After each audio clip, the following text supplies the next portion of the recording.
takut sama teroris. Takutnya cuma sama yang di rumah. Kalau yang di rumah udah, apa sih bapak gitu, apa sih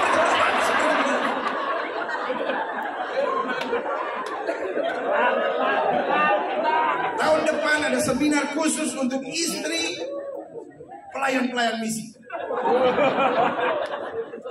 Supaya orang jangan dipakai setan.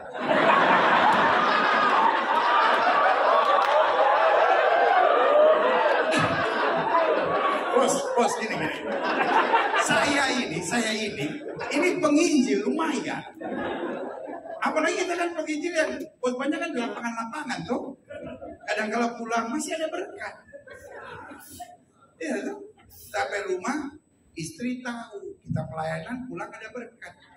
Orang misi boro-boro pulang dapat berkat.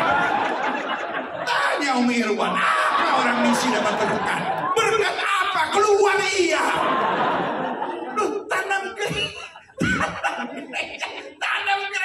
Siapa yang mau kasih persembahan darah Yesus?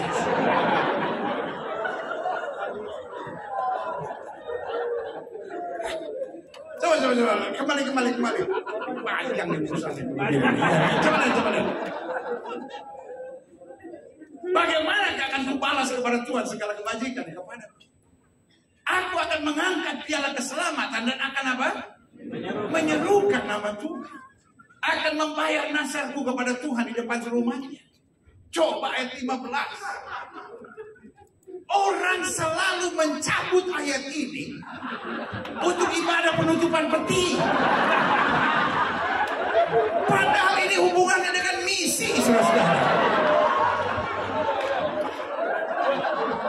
Orang-orang misi siap mati buat Tuhan dan dia bilang apa? Berharga di mata Tuhan kematian semua orang dikasihinya. Ini tidak ada hubungannya dengan yang mati sama Tuhan. Kita juga kadang kalau kita di luar cuma gini mengerti konteks ya. Konteksnya tahu lagi misi berharga di mata Tuhan kematian semua orang dikasihinya ayat 16. Coba lihat. Ya Tuhan, aku hambamu. Coba ada hubungannya nggak sama orang mati? Serangan jantung, kena cancer, kena mobil, ya kan? Ya Tuhan, aku hambamu. Aku hambamu, anak dari hambamu perempuan. Kau telah membuka ikatan-ikatanku. Aku akan apa? Mempersembahkan korban syukur kepadamu dan akan menyerukan apa? Nama Tuhan. I will testify the Lord. Saya akan menceritakan perbuatan Tuhan. Saya akan meninggikan nama Tuhan. Aku akan membuat banyak orang mengenal tentang kebaikan-kebaikan Tuhan dalam hidupku. Bukankah itu perbuatan misi yang ada dalam hati Daud? Bukan bagaimana saya bisa menjadi lebih hebat, lebih dahsyat, lebih luar biasa, lebih dihormati. Tapi bagaimana saya dapat menceritakan kepada lebih banyak orang tentang perbuatan Allah yang dahsyat dan luar biasa. Yang setuju katakan amin.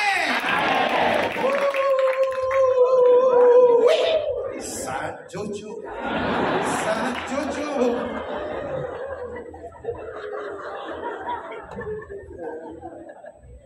Pulang dari sini semua ada api. Haleluya. Klik. Ladang Tuhan sedang kehilangan pelayan-pelayan Tuhan berhati misi. Sorry saya pakai istilah ini. Ladang Tuhan sedang dipenuhi pelayan-pelayan Tuhan yang sibuk dengan kompetisi. Gereja siapa yang lebih hebat? Sound system gereja siapa yang lebih canggih? Jaket pendeta siapa yang lebih mahal?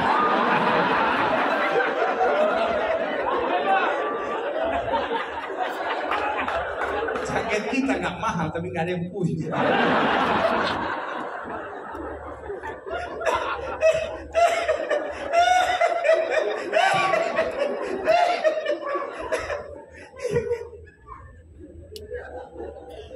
Gereja sedang sibuk dengan kompetisi. Dan kalau kalah kompetisi, mulai saling menyerang. Kenapa 40 tahun yang lalu GBI nggak pernah diomongin orang? Karena belum diperhitungkan. Departemen Misi Gereja Betel Indonesia belum berdiri.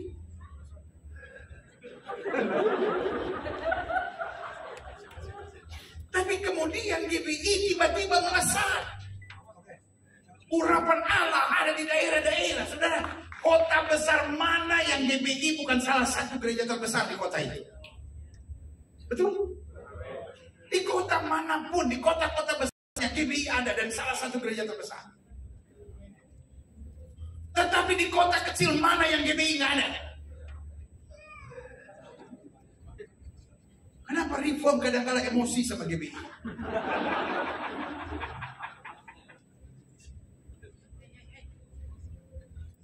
Kenapa gereja-gereja tertentu kalau ngomong tentang GBI itu kayak udah gereja yang sesatnya minta ampun?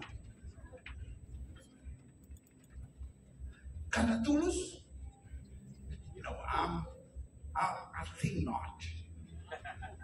Saya nggak pikir itu karena tulus.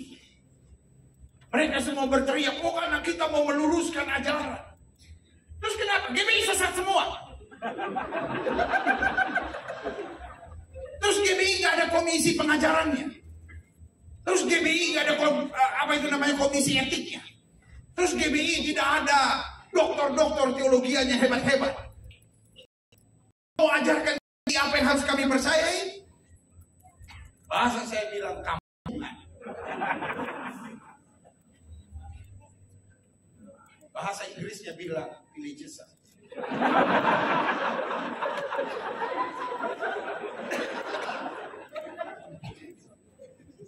Orang sekarang menyebut dirinya apologet. Apa itu apologet? Membela iman Kristus dari serangan luar. Tapi yang terjadi sekarang bukan apologet. Yang terjadi sekarang kebencian dan kompetisi yang sudah tidak sehat.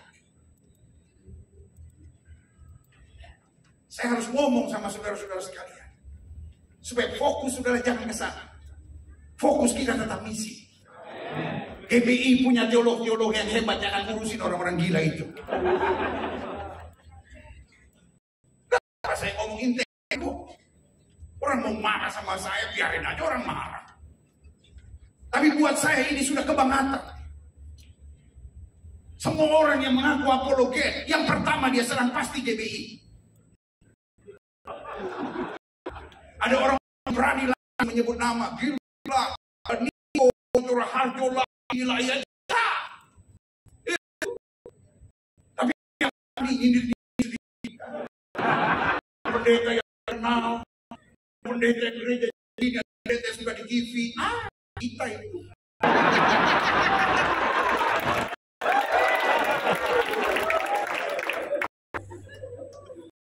Kita gak punya waktu berdebat sama orang stres. Kita gak punya waktu dan kita gak mau sediakan waktu untuk berdebat dengan orang-orang yang sedang sibuk dengan kompetisi. Kita tetap di ladang misi dan mengerjakan sesuatu buat Tuhan. Sebagai rekan sahabat di ladang PI dan misi, izinkan saya mengingatkan kawan-kawan, rekan-rekan yang saya kasih dalam kasih Kristus. Jangan sibuk dengan kompetisi mereka, jangan terpancing dengan itu. Karena kebenaran tidak butuh klarifikasi. Sama-sama bilang sama saya, kebenaran tidak butuh klarifikasi. Amin. Saudara-saudara yang mengikuti melalui YouTube, ketik di situ, kebenaran tidak membutuhkan klarifikasi. Karena gini, haters will always hate. Orang-orang yang penuh kebencian akan tetap membenci. Tapi orang yang rindu diberkati gak peduli dengan klarifikasi dan tidak membutuhkan klarifikasi. Tahukah saudara, gereja-gereja besar yang ada di kota-kota besar pasti di dalamnya ada GBI. Semua kota, 10 besar gereja terbesar di kota ini pasti ada GBI. Tapi di kota-kota kecil, di pedalaman-pedalaman yang Jin aja nggak mau buang anak ke sana, GBI ada. Betul. Dari Departemen PI dan misi kita belajar. Tempat-tempat yang Jin mau buang anak aja malas di situ. Kan orang suka bilang, oh itu tempat Jin buang anak. tempat di mana GBI ada, kadang-kadang jin malas buang anak. Mungkin dia buang mertuanya di sini.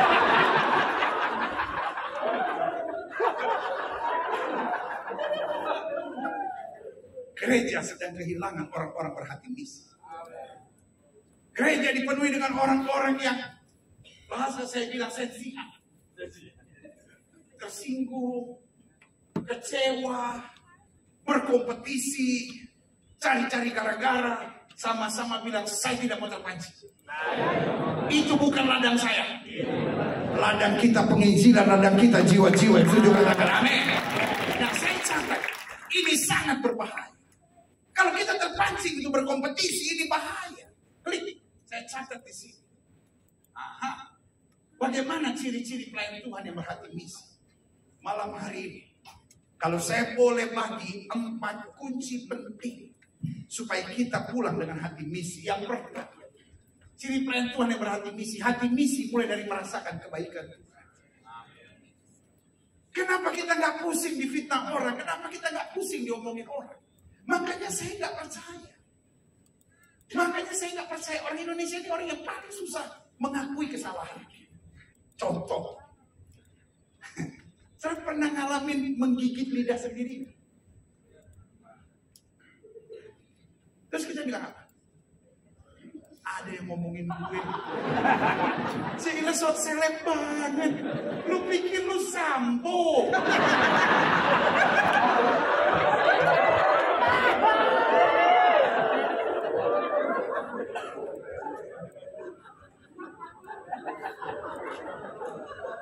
Gini ya, kalau setiap kali kita diomongin orang, lidah kita kegigit.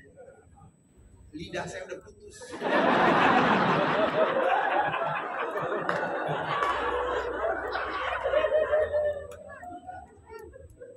Tiap hari ada orang yang kirimin saya link YouTube gitu.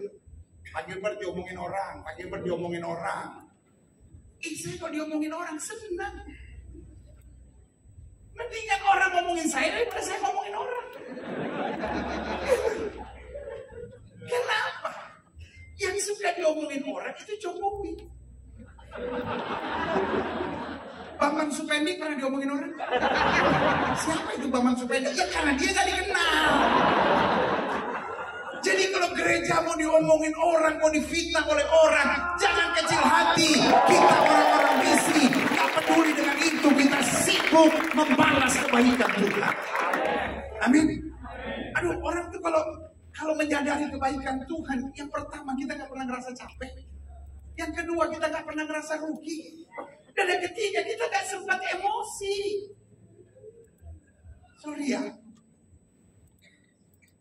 Kadangkala yang ditujukan kepada GBI, kadangkala yang ditujukan kepada kita-kita hamba-hamba Tuhan yang oleh anugerah Tuhan dapat melakukan terobosan-terobosan yang luar biasa, kadangkala nyakitin. Tapi kalau kita ingat kebaikan Tuhan, gak sempat sakit hati. Sama-sama bilang gak ada tempat untuk sakit hati. Saya cuma mau balas cinta Tuhan. Saya berdoa setiap kita pulang dari sini cuma bilang, Tuhan aku mau balas cinta Tuhan. Sehingga kita gak akan pernah hitung Tuhan. Kita gak akan pernah bilang, aduh saya rugi Tuhan, aduh saya bingung Tuhan. Saya cuma bilang, Tuhan selama saya bisa balas kebaikan Tuhan, saya akan lakukan yang terbaik bagi kerajaan Allah. Yang sudah katakan amin. Yang kedua, bagaimana ciri pelayan Tuhan berhati misi? Hati misi tidak akan hitung-hitungan, siap berkorban dan siap menanggung apa? Resiko. Selalu saya bilang, resiko karena kebenaran selalu lebih nikmat daripada kenyamanan akibat kompromi. Ada yang vacuumnya belum jalan. Resiko karena kebenaran lebih nikmat daripada kenyamanan akibat kompromi. Nah ini udah mulai ada yang masih nggak apa-apa kan, kita sampai 2,5 tahun kan ngomong di terus ya kan, bagian kita juga nggak ngapa-ngapa, bingung ya kan. Ini ulang loh. Ulangi sekali lagi. Risiko karena kebenaran lebih nikmat daripada kenyamanan akibat kompromi.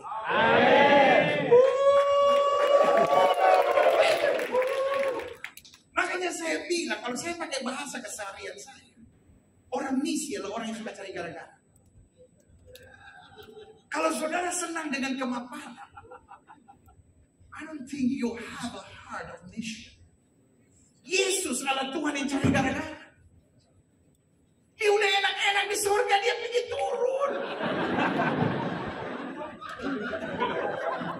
Makanya sampai hari ini kita diomongin orang, kalau Allahnya orang Kristen benar, ngapain jadi manusia?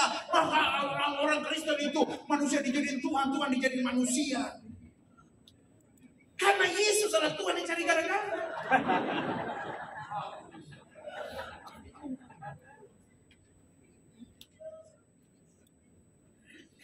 Ada wanita diseret. Kok dia anjing mati ke apa? Diseret. Guru menurut hukum Musa dia lempar batu sampai mati. Yesus cari gara-gara. Seandainya Yesus nggak mau cari gara-gara, ini udah bahagia juga.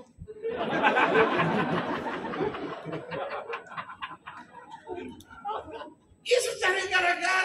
Yesus bilang, barang siapa yang tidak berdosa, lempar wanita ini dulu. Itu kalau ada TV One. Kasus itu. Oh, mungkin pernah makan juga kan.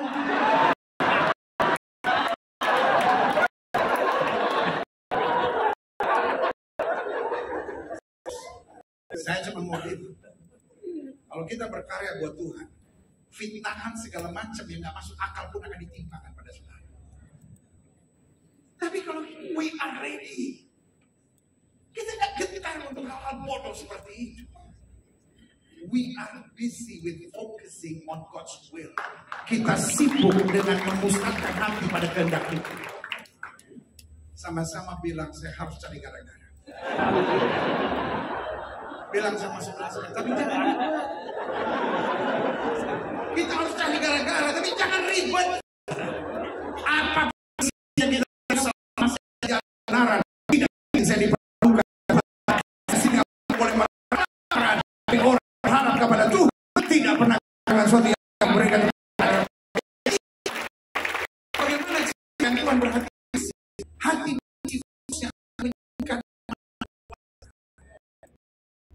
orang fisik tidak.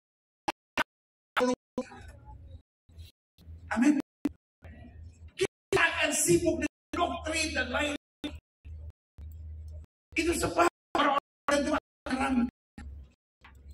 orang-orang tertentu akan menjatuhkan engkau. Tapi kita memang gak perlu pintar, saudara. Amin. Gak perlu khotbahmu kelihatan pintar gitu, saudara-saudara. Max Brunner berkata,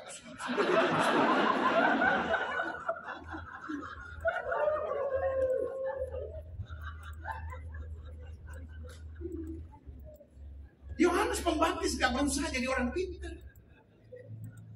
Kita jadi orang pintar bukan supaya kelihatan. Saya bukan anti sekolah teologi, saya juga lagi sekolah. Iya tuh. Tapi sekolah bukan untuk tunjuk jago, kata orang Manado bilang. Sekolah hanya untuk membuat kita bertanggung jawab dengan apapun yang kita percayai dalam hidup. Amin. Tapi gak usah kasih keluar usus-usus semua. Alkitab berkata,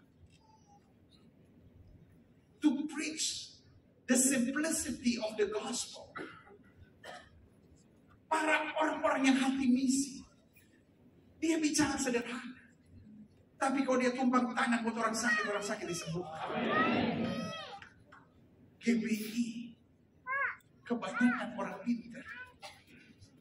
Tapi gara-gara kepintaran, akhirnya tumpang tangan buat orang takut. GBI harus kembali pada api kuasa kesembuhan, kuasa kemuliaan, kuasa mujizat. Biarin orang bilang, GBI aneh, biarin. Tapi kalau dia kena cancer, dia cari pendeta GBI. Kalau dia kerasukan setan, dia cari pendeta GBI. Kalau dia cari pendeta lain cuma berdoa, Bapak, Saudara, kami ini kerasukan setan-setan.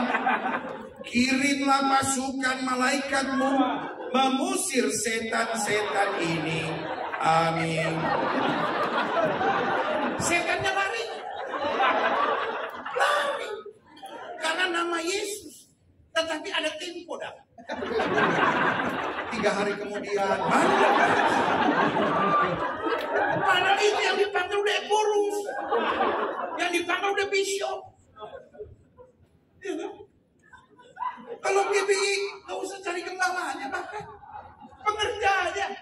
Pengerja setan dengar.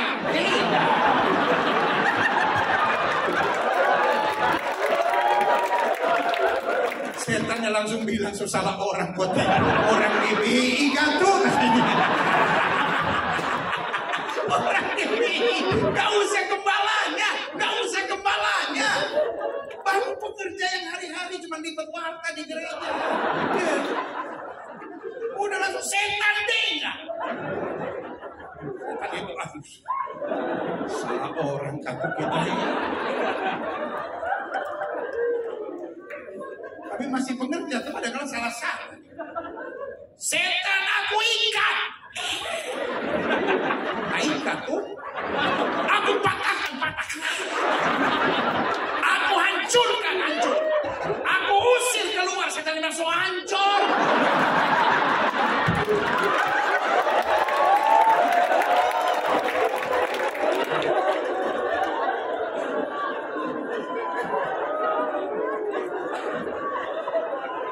Rekan-rekan misi yang saya cintai dalam kasih Kristus, mari kita kembalikan urapan, kuasa, kesembuhan dan mujizat di gereja kita masing-masing. Modalnya orang misi apa? Ilmu, kuasa. Amin.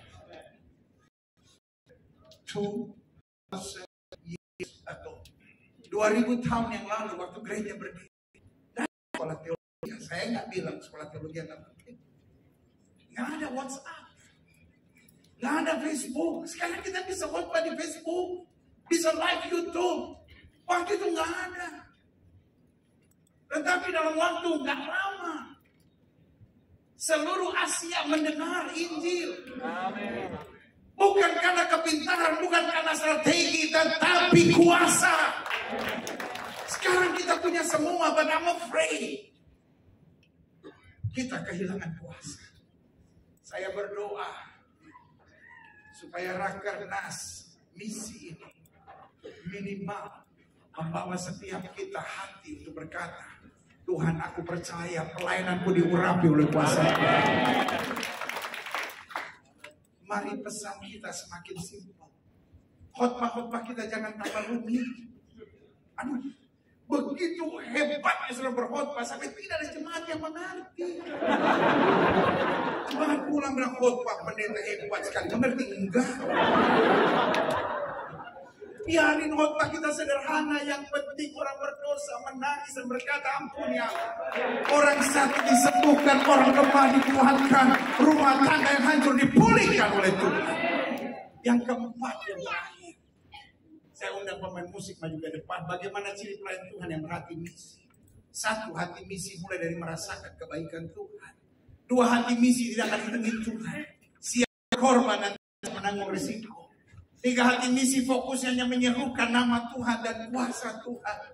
Kembalikan kuasa ke gereja kita masing-masing. Yang siap angkat tangan dan bilang saya siap. Siap. Saya ngeri. Khotbah-khotbah pendeta KBI tambah hebat. Jangankan jemaat, saya juga gak mengerti apa yang dia khotbahkan.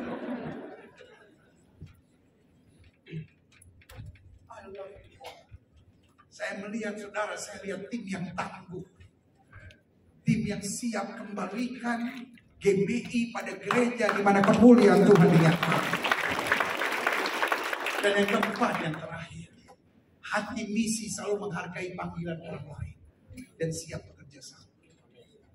Kalau kita ribut terus sama orang, kita tuh gesekan terus sama orang, Rasa diri yang paling hebat, paling jago. Di hati sudah bukan hati misi. Hati sudah hati bos.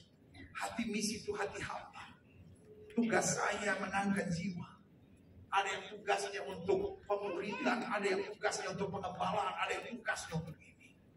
Sehingga orang-orang yang punya hati misi selalu menghargai orang lain. Kita hanya ketemu 3 orang. Ada orang-orang di atas kita, lebih pintar, lebih pengalaman, lebih tua dari kita, lebih senior dari kita, lebih berhasil dari kita. Yang kedua, ada orang-orang di samping kita. Orang-orang yang seumur sama kita, orang-orang yang sekarya sama kita. Lalu yang ketiga, ada orang-orang di bawah kita. Orang-orang mungkin lebih muda dari kita, orang-orang yang tidak seberuntung kita, orang-orang yang mungkin pendidikannya lebih rendah dari kita. Jika ada orang di atas kita, dia bukan malaikat, dia punya kekurangan. Tetapi kalau ada orang di atas kita, hargai. Amin. Ada orang-orang di samping kita, ajak gandengan tangan. Ada orang-orang di bawah kita, angkat. Maka kita jadi tim yang tapi yang terjadi sekarang, kita lihat ada orang di atas kita, kita jatuhin. Ada orang di samping kita, kita sikut. Ada orang di bawah kita, kita injek.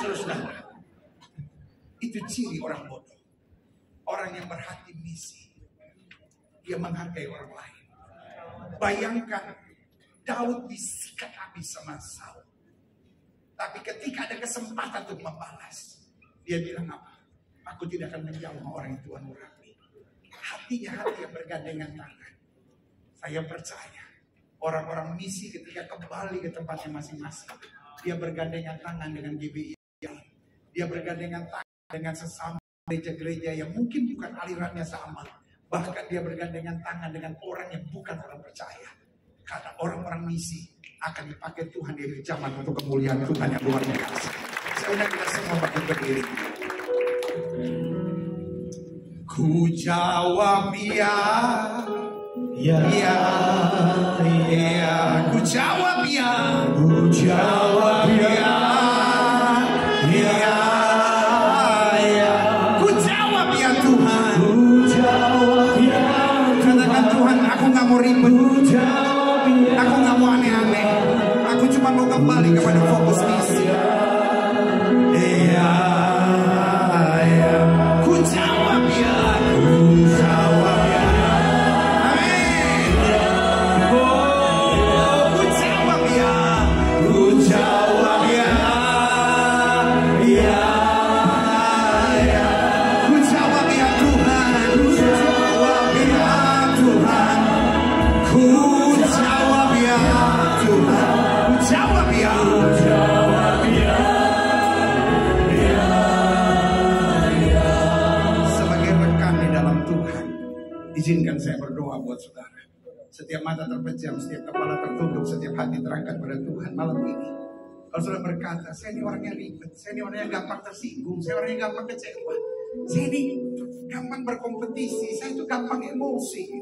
Tapi hari ini saya dengar Tuhan, saya cuma mau balas cinta Tuhan, kebaikan Tuhan, kebaikan Tuhan dalam hidupku.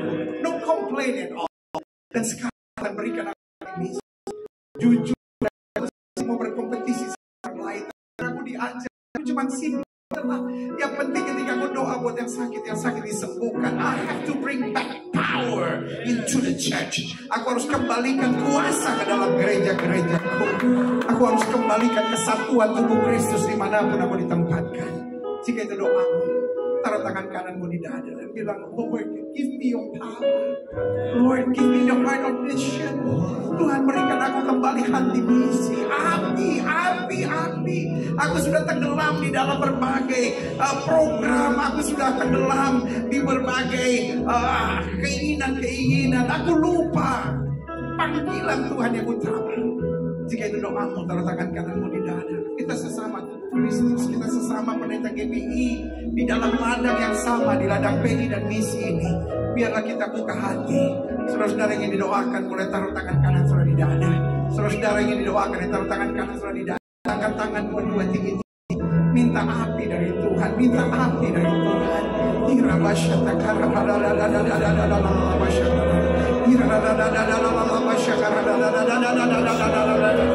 Hati misi boleh turun.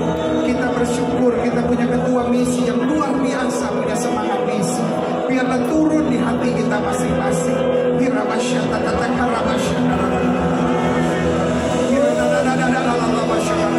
Mengalir api Tuhan, mengalir api misi di dalam hati setiap kali. Setiap saudara yang angkat tangan dua-dua, saya undang cepat maju ke depan sekarang. Semua yang angkat tangan dua-dua yang mau didoakan secara khusus untuk api misi, cepat maju ke depan sekarang. Cepat. Kita nggak punya banyak waktu.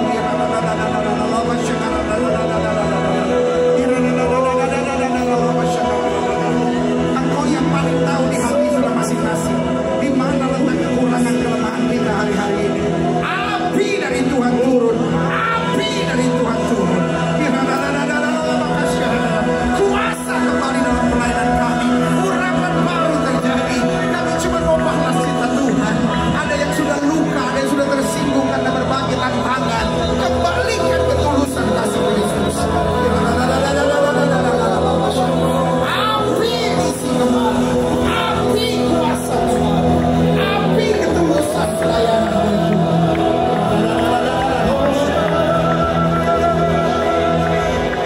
Semua saudara yang angkat tangan dua-dua, dengan saya katakan di dalam nama Yesus, aku hanya minta api yang baru, api misi, api kuasa, api ketulusan untuk berdiri di ladang Tuhan dengan kebenaran dan kasih.